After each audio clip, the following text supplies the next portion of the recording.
J'aurais voulu être le Totti ou le De Rossi de l'OL. Lyon, c'est tout pour moi. Je suis son actualité, je suis à fond derrière l'équipe.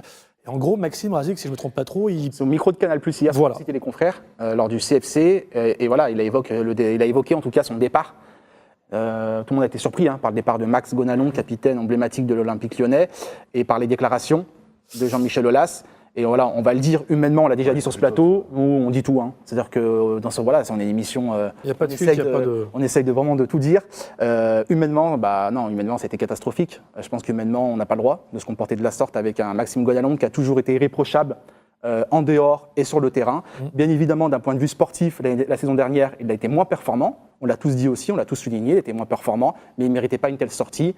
Et c'est vrai qu'on peut comprendre qu'un joueur formé au club, natif de Vénissieux, de la région lyonnaise, investi autant, encore une fois, nous on le sait, on l'a vu avec les groupes de supporters, on l'a vu avec les joueurs dans le vestiaire, essayer de rameuter les troupes.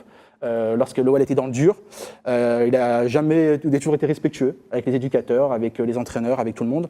Donc il ne méritait pas une telle sortie. On peut comprendre qu'il y a un peu d'amertume du côté de Max. Et encore une fois, pourtant, il a été plutôt réglo dans ses propos, respectueux en disant que pourquoi pas revenir un de ces quatre du côté de l'OL. On rappelle que c'est un transfert de 4 ans, 5 millions d'euros. Et il a joué pour l'instant, accrochez-vous bien, 0 minutes en Serie A. C'est dur, on le savait, à l'AS Roma, c'était dur. Il savait qu'il y aurait concurrence et que ça serait un peu compliqué. Messieurs, Michael ? Pour moi, Max, c'est quelqu'un qui avait le cœur sur la main. Dès qu'on avait besoin de lui, il répondait présent. C'était un fabuleux joueur. Je me rappelle toujours de ce but qu'il a marqué en Angleterre, je crois. Incroyable. C'était magnifique. J'étais là, à ce match-là. On a gagné d'ailleurs, il me semble. Et je me rappelle de ce match parce qu'on était obligé de rester dans le stade jusqu'à la fin du match pour pouvoir sortir. Et il y avait tous les supporters de Liverpool qui ont attendu et ils nous ont applaudi quand on a quitté le stade. Ça, c'est du fair play. C'est marquant, ça. David, pareil, Maxime Gonalon ? Moi, j'ai un avis un peu différent. C'est bien, ça t'as le droit, mais tu ne juges pas ici, tu as le droit, David. Je crois qu'on le connaît tous un peu autour de la table. Humainement, c'est un super mec.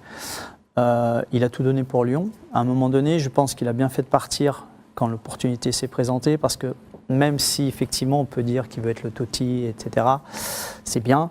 Mais il aurait eu un manque à la fin de sa carrière pour dire finalement comment c'est ailleurs, est-ce que j'aurais pas dû tenter l'aventure. Après, est-ce que la Roma c'était le bon choix pour lui ou pas? On n'a pas les éléments, ça je peux pas juger. Ce qu'il a dit hier, par contre, moi ce qui me gêne, c'est le journaliste Raphaël Domenech. C'est pas la première fois qu'il tend des pièges, et notamment à des Lyonnais, puisqu'il avait fait la même chose l'année dernière à Alexandre Lacazette. Donc ça me gêne, parce que mettre en avant un gars comme Max Gonalon, je trouve ça super. Aller sur un terrain un peu glissant pour lui, alors que justement il est lyonnais et qu'il sera amené à revenir à Lyon, je trouve que la question a été maladroite. Voilà. Traquenard, à ton avis ?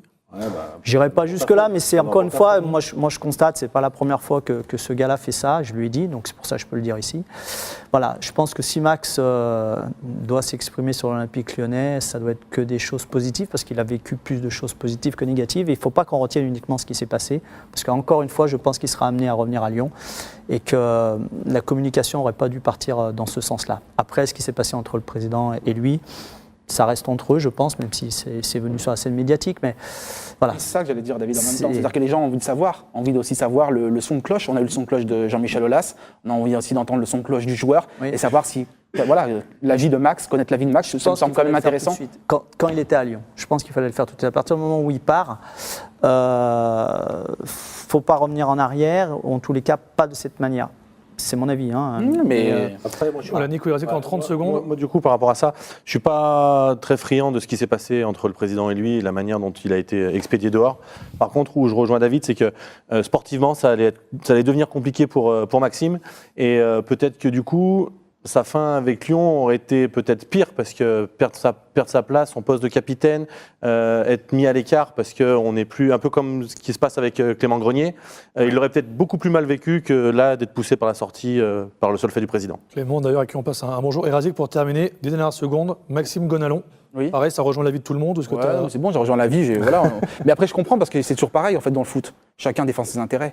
Donc voilà, et l'agent va essayer de protéger le joueur doit se protéger lui-même, ses intérêts. Moi, en tant que média, mon rôle, c'est aussi d'interroger, d'aller questionner, d'aller titiller le joueur et d'avoir des informations. Et le grand public veut tout savoir aussi. Parce qu'il ne faut pas oublier que nous, on est des intermédiaires et que les gens veulent savoir. Ils veulent aussi avoir l'avis du joueur. Et notre rôle, c'est d'aller justement chercher l'information.